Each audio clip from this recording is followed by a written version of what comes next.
I'm not a very good American because I like to form my own opinions. I don't just roll over when I'm told to. Sad to say, most Americans just roll over on command. Not me.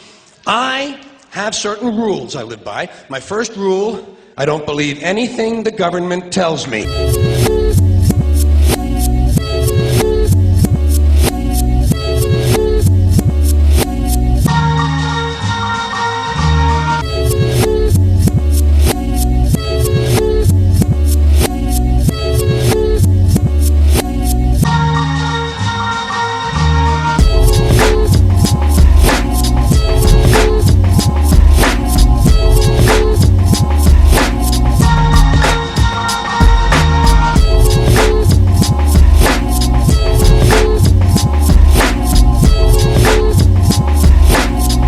Water was laced with dangerous levels of lead. The state knew about it and did nothing. The trouble began 2 years ago when the state decided to switch Flint from Detroit's drinking water to a new system. But the new system wouldn't be ready for 2 years. In the meantime, to save money, they switched to the Flint River water.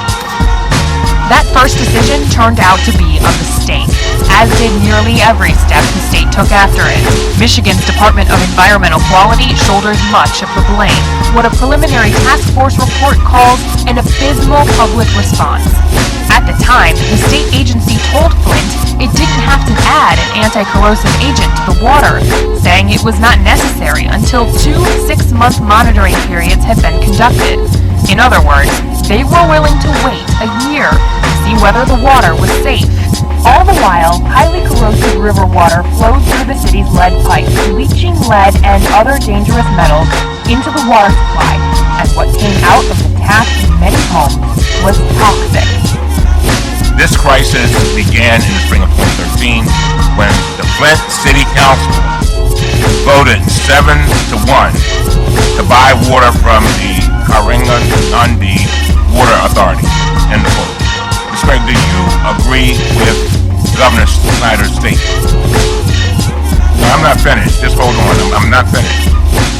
We reviewed the resolution passed by the City Council and the minutes from the meeting.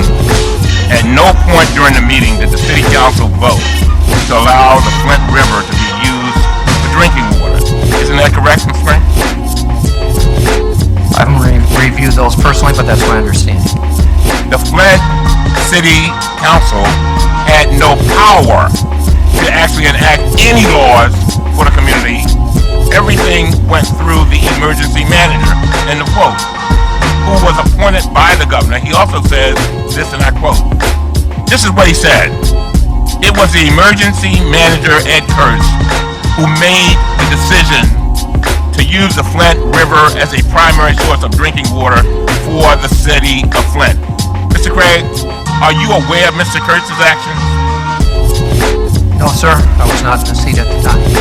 Why would Governor Snyder try to blame the city council for this decision when it was his own appointee who made it, and you have a city council that has no authority?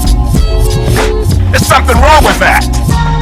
That's why I interjected here, because I want the truth, the whole truth, and nothing but the truth.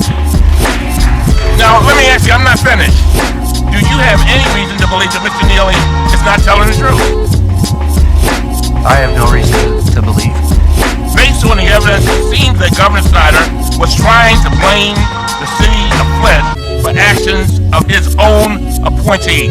And he did this in his State of the State address to the entire population of Flint. Now, let me ask you something else. Are the people paying right now in Flint for water they cannot wash in and cannot use and cannot drink? Are they paying water bills? And is it a part of the recovery? You said you want to make them whole. Is that part of it? Why would they be paying more for water that they cannot even use, that is poisoning them? That's not American. As Mr. Chairman said, this is not a third world country. Are they paying those bills? Are you going to relieve them of that? Really, honestly, deep down believe in political action. I think the system contracts and expands as it wants to. It accommodates these changes. I I think the civil rights movement was an accommodation on the part of those who own the country.